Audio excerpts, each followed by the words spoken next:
Liquid mutual funds ઓછા જોખમ અને લિક્વિડિટીની સાથે રિટર્ન આપતી ડેટ સ્કીમ હોય છે. તે ડેટ અને મની માર્કેટ વિકલ્પ જેવા કે કમર્શિયલ પેપર, કોલ મની, સરકારી સિક્યુરિટીઝ, ટ્રેઝરી બિલ વગેરેમાં રોકાણ કરે છે, જેમાં 91 દિવસ સુધીનો મેચ્યોરિટી પીરિયડ હોય છે. લિક્વિડ ફંડમાં રોકાણ કરવાનો સૌથી મોટો ફાયદો એ છે કે તેમાં પૈસા ઉપાડવાની ફ્લેક્સિબિલિટી હોય છે. પરંતુ શું તમે જાણો છો કે લિક્વિડ એક્સચેન્જ ટ્રેડેડ ફંડ્સ એટલે કે ETF પણ બજારમાં ઉપલબ્ધ છે?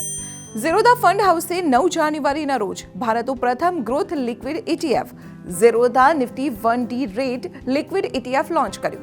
આ નવી પ્રોડક્ટ લિક્વિડ ETFની શરૂઆત દર્શાવી રહી છે, જે ભારતમાં પહેલીવાર ગ્રોથ NAV ઓફર કરી રહી છે. લિક્વિડ ETF ઓછા જોખમવાળી સિક્યુરિટીઝમાં પૈસા લગાવે છે અને ટૂંકા ગાળાની મેચ્યોરિટીવાળા નાણાકીય ઉત્પાદનોમાં રોકાણ કરે છે. તે રેપો રેટ સાથે લિંક્ડ ઇન્સ્ટ્રુમેન્ટ્સમાં રોકાણ કરે છે. લિક્વિડ ETF BSE અને NSE પર લિસ્ટેડ હોય છે, જેમાં રોકાણ માટે ડીમેટ એકાઉન્ટ હોવું જરૂરી છે. હવે એ જાણીએ કે લિક્વિડ ETF સ્ટોક ટ્રેડર્સને કેવી રીતે મદદ કરે છે. જ્યારે એક સ્ટોક માર્કેટ ટ્રેડર્સ પોતાના શેર વેચે છે, તો તે કોઈ ચોક્કસ શેરના વેચાણ, કમાણી અને ટ્રેડ થયા બાદ T+1 સેટલમેન્ટ સાયકલમાં જમા થાય છે. એટલે કે ટ્રેડ સાથે જોડાયેલું સેટલમેન્ટ ટ્રાન્ઝેક્શનવાળા દિવસથી 1 દિવસની અંદર પૂર્ણ થઈ જાય છે. આવી સ્થિતિમાં સ્ટોક ટ્રેડર માટે વધુ સારું એ રહેશે કે તે શેર વેચવાથી જે પૈસા આવ્યા તેને લિક્વિડ ETFમાં નાખી દે અને જ્યારે ફરીથી શેર ખરીદવાનું પ્લાનિંગ કરે તો તેને વેચી દે. આમ ટૂંકા ગાળામાં તે કમાણી કરી શકે છે. આ રીતે વધારે જોખમ લીધા વિના ટ્રેડર્સ સેટલમેન્ટ ડેની પહેલા જ તેમના રોકાણ પર નફો પણ કમાઈ શકે છે. વધુમાં વેપારીઓ બ્રોકરને તેમની જરૂરિયાત મુજબ આગળની લેવડ દેવડના ટ્રાન્ઝેક્શન માટે બ્રોકરને લિક્વિડ ETF ખરીદવા અથવા વેચાણની સૂચના પણ આપી શકે છે. આ ઉપરાંત ફંડ માટે તમે લિક્વિડ ETFને ગીરવે મૂકી શકો છો. ઉપરાંત તમે તત્કાલિક ટ્રેડિંગ માટે માર્જિન મનીનો ઉપયોગ પણ કરી શકો છો. તેને વેચવું જરૂરી નથી. આ એક અસરકારક કેશ મેનેજમેન્ટ ટૂલ તરીકે આકર્ષક બની જાય છે. લિક્વિડ ETF પૂલમાં ઘણા મોટા ખેલાડીઓ છે. એસી મ્યુચ્યુઅલ ફંડના 1 ફેબ્રુઆરીના ડેટા અનુસાર લિક્વિડ ETF એ 3 મહિનામાં સરેરાશ 5% રિટર્ન આપ્યું છે. ICICI prudential S&P BSE liquid rate ETF અને Kotak Nifty 1D rate liquid ETFનું 3 મહિનાનું રિટર્ન 6% કરતાં વધુ છે.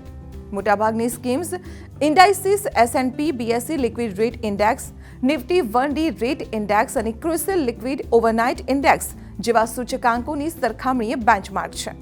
મોટાભાગની ETF સ્કીમ તમને દૈનિક ડિવિડન્ડ આપે છે, જો કે ફંડ હાઉસમાં ડેઇલી ડિવિડન્ડ અલગ અલગ રીતે વહેંચાય છે. લિક્વિડ ETF પૂલમાં સામેલ થનારી સૌથી નવી scheme Zerodha Nifty 1D rate liquid ETF છે, જે ઝેરોધા ફંડ હાઉસ દ્વારા લોન્ચ કરવામાં આવી છે. ગ્રોથ NAVની સાથે આ ભારતની પ્રથમ લિક્વિડ ETF સ્કીમ છે, જે ડેઇલી ડિવિડન્ડ ઓફર કરે છે.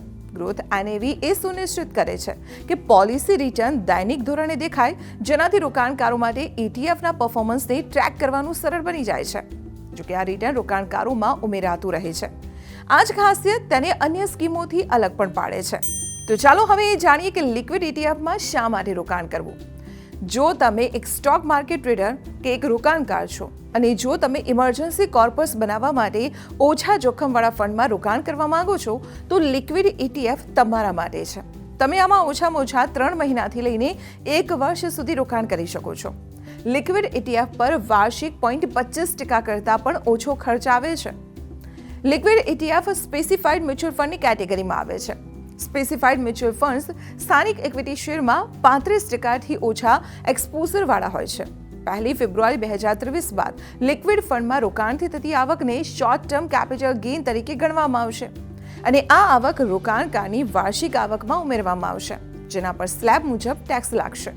ઝેરોધા ફંડ હાઉસના CEO વિશાલ જૈન કહે છે કે લિક્વિડ ETF એ કેશ મેનેજમેન્ટ માટે ટ્રેડર્સ અને માર્જિન હેતુઓ માટે કોલેટ્રલ રાખવા માટે એક ટૂલનું કામ કરે છે.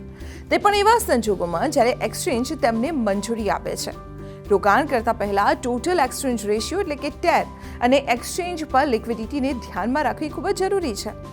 તમામ રોકાણકારોએ સ્કીમ સાથે સંબંધિત તમામ દસ્તાવેજોને કાળજીપૂર્વક વાંચ્યા પછી જ તેમાં રોકાણ કરવું જોઈએ.